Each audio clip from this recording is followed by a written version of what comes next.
NATO nations decided that the alliance will acquire the capability to defend European territory and populations against missile attack. This animation illustrates how NATO's ballistic missile defense capability is designed to work in a hypothetical scenario. NATO conducts thorough planning to make the best use of all weapon systems and sensors under its command. First, the threat posed by hostile missiles is determined based on intelligence estimates of threat capabilities. Next, national critical assets and areas are identified, and a detailed defense planning process begins. Finally, ballistic missile defense assets are assigned specific roles. Early warning is provided by satellites to sea and land-based assets deployed as part of the defense design. When a ballistic missile is launched towards the alliance, the NATO commander is alerted as its heat signature is detected by an infrared satellite. That information is then transmitted to a ground station for analysis. Planning and analysis are led by NATO's Headquarters Allied Air Command in Ramstein, Germany. When the threat is confirmed, the information is sent to all appropriate command centers, sensors, and weapon systems. As the hostile missile continues its ascent, the engine concludes its burn.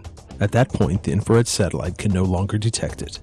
Long-range sensors, such as the United States land-based ANTPY-2 and the Netherlands sea-based SMART-L radar, then detect and track the missile. They forward the information to the command and control system so that intercept solutions can be calculated. The NATO tracking capability also includes the U.S. Navy Aegis Combat System, featuring the AN-SPY-1 radar, which is capable of tracking more than 100 objects. Together, these sensors create a robust detection and tracking capability. As tracking continues, greater accuracy is achieved. The sensors follow the missile as long as possible and share updated information with all other systems.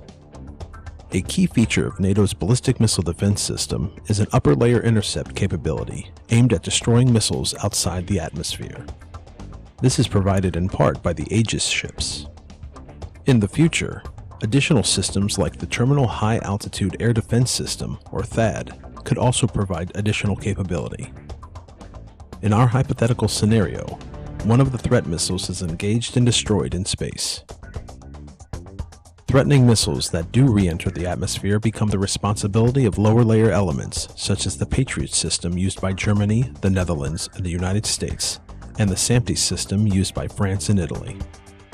All sensors continue to track threatening missiles. As the threat comes into range, lower-layer shooters engage and destroy any remaining hostile missiles. In November 2011, during the live-fire exercise Rapid Arrow, NATO commanders successfully tested essential elements of the interim NATO missile defense capability, using it to plan, coordinate, and carry out engagements against live ballistic missile targets. These were conducted by German Patriot batteries assisted by the U.S. Aegis destroyer, USS The Sullivans, and linked by the NATO and U.S. command and control systems. NATO participation in this exercise included several command elements. In Germany, the Headquarters Allied Air Command at Ramstein, and its subordinate command at the Combined Air Operations Center at Udom, and in Turkey, the Headquarters Allied Air Command at Izmir. During the live-fire portion of the exercise, small ballistic missile targets were fired from a remote island near Santorini in the Aegean Sea.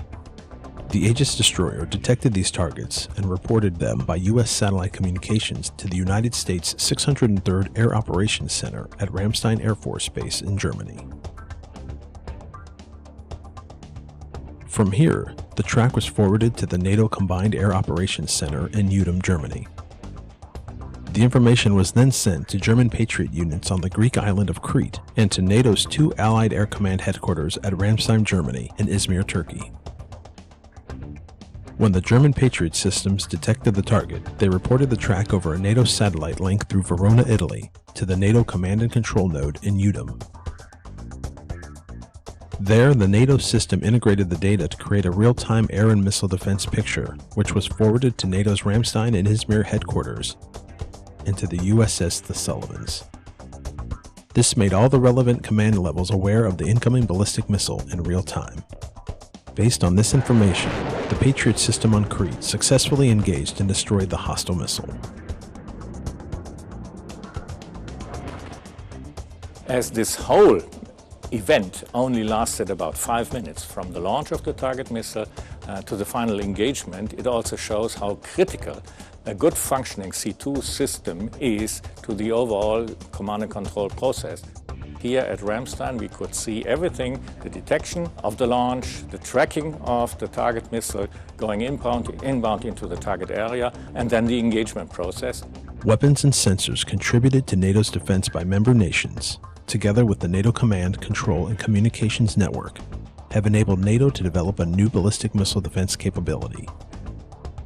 This significantly increases the alliance's capability to address missile threats and enhances the security of NATO populations, territory, and forces.